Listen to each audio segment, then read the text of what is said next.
Hi friends, మనమైతే ఇప్పుడు కపిల తీర్థం దగ్గర అయితే ఉన్నాం. చూడొచ్చు మీరు. ఇది వర్షాకాలం ఎలా ఉంటుందో చూడొచ్చు. ఇక్కడైతే వర్షాకాలం అయితే విపరీతంగా అయితే నీళ్ళైతే వస్తాయి అనమాట కపిల తీర్థంలోకి. ఓకే, మనం ఫస్ట్ నుంచి అయితే చూద్దాం. చూడొచ్చు, ఇక్కడ నుంచి ఇదైతే మనకి ఎంట్రన్స్ అనమాట. రైట్ సైడ్ అయితే వచ్చేసి కార్ పార్కింగ్ మనకి. ఇక్కడైతే చూడొచ్చు పువ్వులు, ఫ్రూట్స్ అయితే అమ్ముతూ ఉంటారనమాట. ఇక్కడ ఏంటంటే మనకి పిండ ప్రదానం చేయాలన్న వాళ్ళు కూడా ఇక్కడైతే చేస్తారనమాట. చాలా మంచిదంట మన పెద్దలకి పిండ ప్రదానం చేస్తే. ఇక్కడ మీరు చూస్తున్నారు కదా, ఈ బ్లూ రేకులు ఉన్నాయి. రైట్ సైడ్ అయితే అక్కడైతే ఉంటారనమాట వాళ్ళు. మీరు ఎప్పుడు వచ్చైనా సరే చేయడానికి బాగుంటుంది. ఇక్కడైతే చూడొచ్చు, మనకి ఫస్ట్ రాగానే ఆంజనేయ స్వామి టెంపుల్ అయితే ఉంటుంది. మీకు ఆ టెంపుల్ అయితే నేను తర్వాత చూపిస్తాను. ముందైతే మనం కపిల తీర్థం దగ్గరికి అయితే వెళ్ళేసి వద్దాం. పక్కన చూడొచ్చు, మనకి షాపులు అవన్నీ అయితే ఉంటాయి అన్నమాట. ఇది ఆంజనేయ స్వామి టెంపుల్. నేను మళ్ళీ వచ్చేటప్పుడు అయితే చూపిస్తాను మీకు. చెప్పాను కదా, ఒకసారి అయితే వెనక్కి వెళ్దాం మనం. ఇక్కడైతే చూడొచ్చు, మనకి ఈ కోదండ రామాలయం చరిత్ర అయితే రాసి పెట్టుంది. ఇక్కడ రాముల వారి టెంపుల్ కూడా ఉందన్నమాట. ఇక్కడ మనకి చూస్తున్నారు కదా, ఈ టెంపుల్ అయితే వచ్చేసి రామాలయం అనమాట. మనకి క్లోజ్ అయిపోయింది అది మేము వచ్చేసరికి అయితే. ఇక్కడ వచ్చేసి ఏంటంటే, కార్తీక మాసంలో ముక్కోటి పౌర్ణమి రోజున 3 లోకాలు అంటారు కదా, 3 లోకాలలో ఉన్న తీర్థాలన్నీ ఈ కపిల తీర్థంలో మధ్యాహ్నం టైంలో ఉంటాయి అని అయితే నమ్ముతారంట. ఆ శుభ సమయంలో స్నానం చేసే వ్యక్తులకు జనన మరణ చక్రం, బ్రహ్మలోకం నుండి మోక్షాన్ని పొందుతారని అయితే చెప్తున్నారు. అంతేకాకుండా మరణించిన వారి పూర్వీకులకు, ఆత్మలకు ఎప్పుడు పిండం పెట్టని వారు ఎవరైతే పిండ ప్రదానం చేయకుండా ఉంటారో ఇప్పటిదాకా, వాళ్ళకి ఏంటంటే అలా పిండ ప్రదానం చేయకపోతే అది పాపం కింద వచ్చిద్దంట. అలాంటి వాళ్ళు ఒక్కసారైనా సరే ఇక్కడైతే పిండ ప్రదానం చేయడం వల్ల ఆ పాపం అనేది వాళ్ళకైతే రాదంట. అది కూడా చెప్తున్నారు ఇక్కడైతే. ఇక్కడైతే వచ్చేసి స్వామివారు కపిలేశ్వర స్వామిగా ఉంటారు. అమ్మవారు వచ్చేసి మనకి కామాక్షిదేవి అనమాట ఇక్కడైతే. అలాగే పక్కన కూడా కొన్ని చిన్న చిన్న ఆలయాలు అయితే ఉంటాయి అన్నమాట మనకి. అవన్నీ మనం గమనించవచ్చు ఒకసారి. శివుడు, వినాయకుడు, సుబ్రహ్మణ్యుడు, అగస్త్యేశ్వరుడు, రుక్మిణీదేవి, సత్యభామ సమేత శ్రీకృష్ణుడు, వాళ్ళ ఆలయాలు కూడా అయితే ఉంటాయి అన్నమాట ఇక్కడ. ఇప్పుడు మనం చూస్తున్నది అయితే వచ్చేసి చూడొచ్చు, శ్రీ లక్ష్మీ నరసింహస్వామి ఆలయం అనమాట. ఇక్కడ లక్ష్మీ నరసింహస్వామి ఆలయాలు కూడా ఉంటాయి అన్నమాట. అవి మనం వచ్చేటప్పుడు ఎంట్రన్స్లో చూసాం కదా, మళ్ళీ మీకు రిటర్న్లో చూపిస్తాను నేను మొత్తం అయితే మీకు. అన్నీ చాలా టెంపుల్స్ ఉంటాయి. ఇవైతే వచ్చేసి మనకి విష్ణువు, శివుడు ఇద్దరు ఒకటే అనడానికి ప్రతీకగా అయితే మనకి తిరుమల కొండల్లో అయితే ఇక్కడ ఈ శివాలయం అయితే వచ్చిందంట. ఈ శివుడు అయితే మనకి భూమిని చీల్చుకొని వచ్చినట్టయితే చెప్తున్నారు. ఇక్కడ స్వయంభూ అంట మనకి శివలింగం అయితే ఇక్కడ వచ్చేసి. చూడ్డానికి ఇంత ప్రశాంతంగా ఉన్న ఈ కోనేరు మనకి వర్షాకాలం అయితే ఎలా ఉంటుందో ఒకసారి అయితే చూడండి, మీకు అర్థమయ్యిద్ది.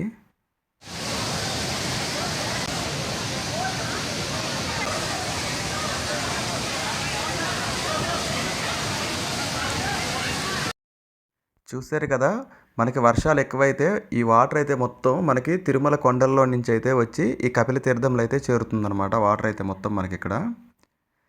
ఒకసారి వెనక మీకు ఆ టెంపుల్స్ అయితే చూపిస్తాను నేను. ఇదైతే ఇప్పుడు మనము వచ్చిన ఎంట్రన్స్ అనమాట. ఇది మనం అట్నుంచే వచ్చాము టెంపుల్స్ అనేది చూసుకుంటా.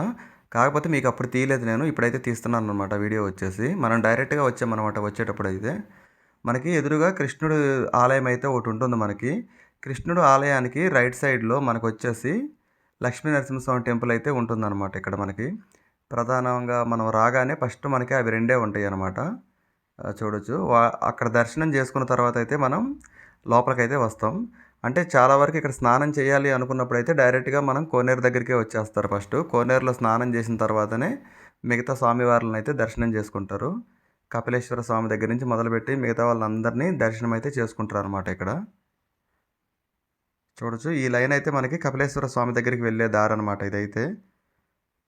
ఓకే, మనమైతే కపిలేశ్వర స్వామి దగ్గరికి అయితే వెళ్దాం. లోపలైతే వీడియోలు తీయనీరు మనల్ని, మీకు ఓన్లీ బయట సైడే చూపిస్తాను నేను. అసలు మనము ఈ తీర్థంలో స్నానం చేస్తేనే తిరుపతి వెళ్ళడానికి అర్హులమంట. అవైతే పురాణాల్లో ఉన్నాయని అయితే చెప్తున్నారు. చాలా దగ్గరలో అయితే నేను చూశాను. మనం తిరుపతి ఎలా వెళ్ళాలో చెప్పాను కదా నేను. ఇప్పుడు ఇది మన కూడా తిరుపతి వెళ్ళే జర్నీ అని అనమాట మనది ఇదైతే. కాణిపాకం నుంచి మొదలుపెట్టాం. తర్వాత తిరుచానూరు పద్మావతి అమ్మవారి టెంపుల్, తర్వాత కపిల తీర్థం అయితే వచ్చేసాం. ఇక్కడి నుంచి అయితే మనం స్వామివారి దగ్గరికి అయితే వెళ్తామన్నమాట. ఆయన పైకి వెళ్ళిన తర్వాత మనం వరాహస్వామిని దర్శనం చేసుకున్న తర్వాతే స్వామిని అయితే దర్శనం చేసుకోవాలి. ఇక్కడ కూడా అయితే చూడొచ్చు, మనకి దర్శనం అయితే అయిపోయింది. బయటకు వచ్చాం. మనం బయటకు వచ్చిన తర్వాత ఇక్కడ కొన్ని నాగశిలలు, చిన్న చిన్న ఆలయాలు అయితే చాలా ఉంటాయి అన్నమాట ఇక్కడ. శివుడి విగ్రహాలు అవన్నీ ఉంటాయి. కాకపోతే వాటి పేర్లు వేరే ఉంటాయన్నమాట శివాలయాలకి. చూడొచ్చు మీరు. ఇదంతా బావుంటుందన్నమాట మనకి. ఇవన్నీ చూసుకున్న తర్వాత వెళ్ళేటప్పుడు మనకి రామాలయం చెప్పాను కదా! రామాలయము, తర్వాత లాస్ట్‌లో ఆంజనేయ స్వామి టెంపుల్. ఇవైతే చూసుకొని ఎళ్ళాల్సి ఉంటుందన్నమాట.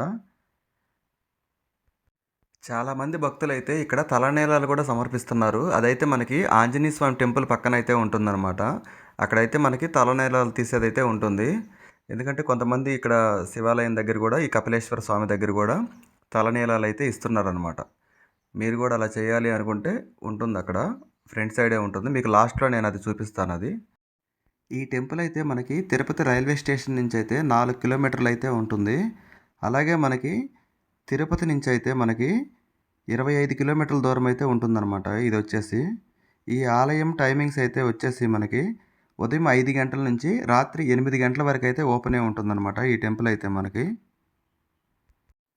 తిరుమల కొండలపై ఉన్న 108 పవిత్ర తీర్థాలలో ఇది కూడా ఒకటిగా అయితే చెప్తున్నారనమాట. ఇక్కడున్న శివలింగం అయితే ఇత్తడితో చేయబడి ఉందంట అది. శివలింగం అయితే మనకొచ్చేసి. ఇక్కడైతే చూడొచ్చు చాలా నాగ ప్రతిష్టలైతే ఉంటాయన్నమాట. ఓకే. మనం బయటకైతే వచ్చాం. ఒకవేళ వర్షాకాలం కపిలతీర్థం నిండితే నీళ్ళైతే వెళ్ళేది ఇక్కడి నుంచేననమాట. చూడొచ్చు మనకి. ఇప్పుడైతే వాటర్ లేవు కాబట్టి ఇదైతే చూడడానికి పచ్చగా గడ్డితోటి నీట్‌గా ఉంది కదా! మనకి ఒకవేళ అదైతే నిండితే మాత్రం వాటర్ అయితే ఇలా ఇక్కడి నుంచి అయితే బయటికెళ్ళిపోతుందనమాట. రామాలయం అయితే మూసేసుంది. దానివల్ల అయితే నేను డైరెక్ట్‌గా ఆంజనేయ స్వామి దగ్గరికైతే వచ్చాను. చూడొచ్చు మనకి ఇక్కడ ఆంజనేయ స్వామి టెంపుల్ ముందైతే ఎలా ఉంది ఏంటి అనేది. ఇక్కడైతే మనకి ప్రసాదం అయితే ఇస్తున్నారు. అన్నప్రసాదం చూడొచ్చు భక్తులకైతే. మీకు అలాగే నేను చెప్పాను కదా! తలనీలాలు ఏమైనా తీసుకోవాలి అనుకుంటే ఇక్కడే ఉంటుందని చెప్పేసి. మీకు ఆంజనేయ స్వామికి రైట్ సైడ్‌లో ఉంటుందన్నమాట తలనీలాలు ఇచ్చే ప్రదేశం అయితే. ఇక్కడైతే ఈ తలనీలాలు మనం ఇక్కడే సమర్పించుకోవాలి. ఆంజనేయ స్వామి గుడిలో కూడా మనకి కెమెరా అయితే అలౌ లేదు. చూడొచ్చు ఇక్కడ కళ్యాణ కట్ట అని ఉంది కదా మనకి. ఇక్కడే అనమాట. ఓకే. మన వీడియోస్ అన్నీ వస్తా ఉంటాయి. ఫాలో అయిపోయి అన్ని వీడియోలైతే చూడండి. మీకు ఎంతో కొంత హెల్ప్ అవుతూ ఉంది.